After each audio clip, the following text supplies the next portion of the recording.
introduction, but there's a lot of new faces here today. I first had the pleasure of meeting on many years ago, and since then I've used him for a reference both physically and his books over numerous times. Probably, if there's anybody in the world today who has seen more fish in the lakes of Malawi and Tanganyika, you better introduce him to Odd, because I think he holds that record. He's got numerous presentations, and he always says to me, which presentation should I do? I said, it doesn't matter.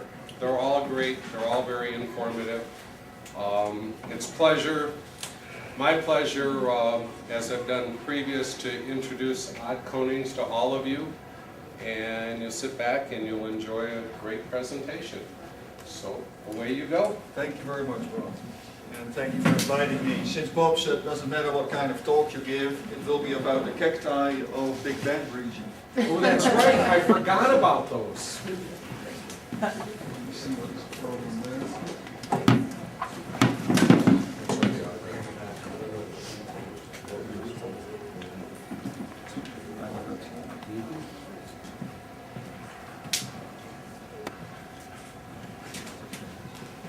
Yes, it will be about the feeding techniques of Malawi cichlids. We know there's a lot of Malawi cichlids, and in many places you find a lot of species, but it looks like they're all feeding from the same source, and most of it is the algae on the rocks. But in some areas you find more than 50 species all feeding from the same algae, from the same rocks, and then you wonder how is it possible.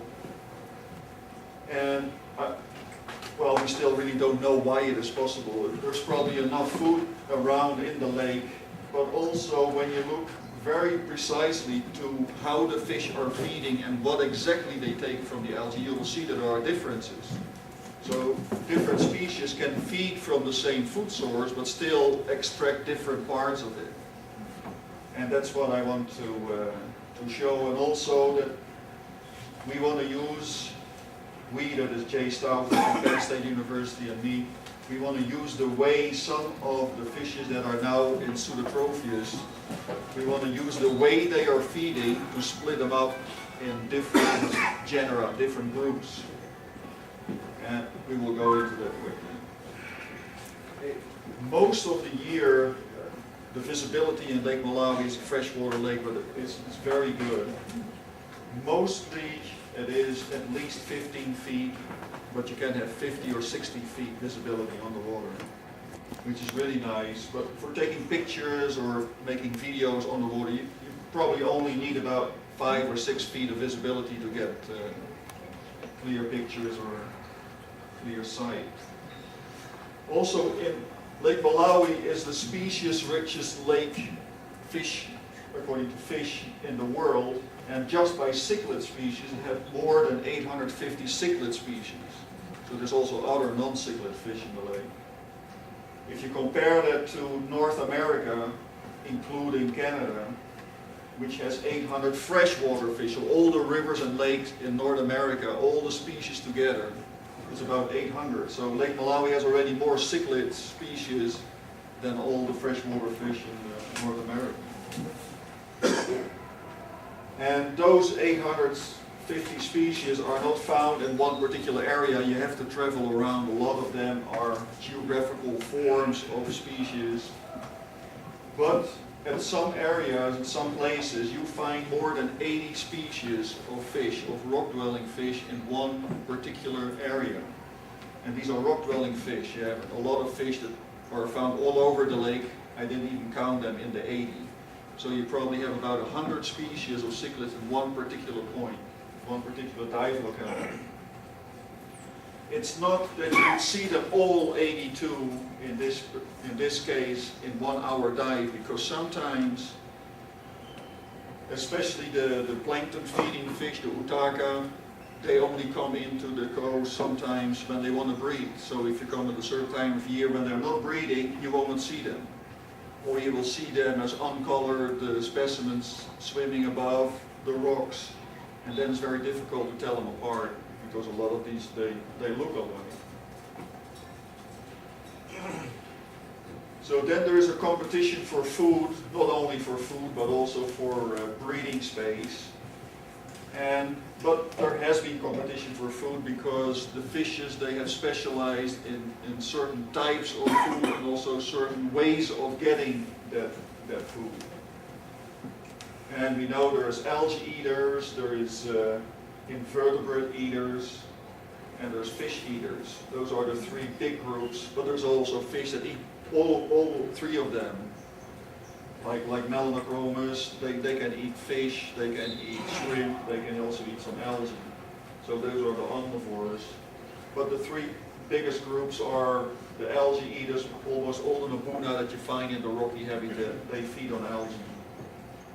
And the non-Nabuna, they usually feed on the invertebrates, and the larger non-Nabuna, they feed on fish, or parts of fish.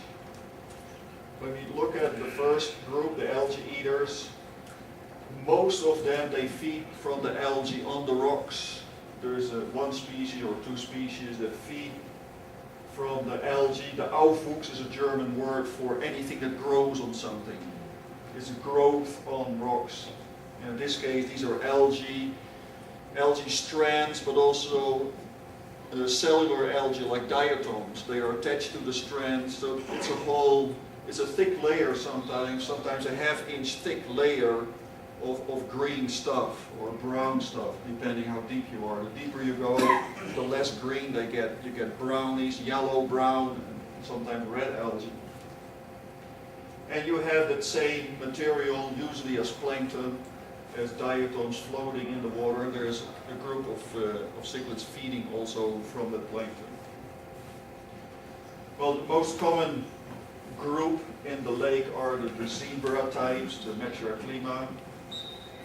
And Metroclima zebra is the most common representative, found almost all over the lake. But I show some other zebra types like the red zebra, the estuary, that's the male. And they are characterized by quite some teeth, usually 4 or 5 rows of teeth. They can never really close their mouth so far that you don't see the teeth anymore. All those zebra types, when the mouth is closed, you still see the teeth. And they don't form a straight line.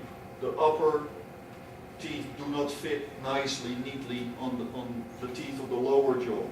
There's a gap.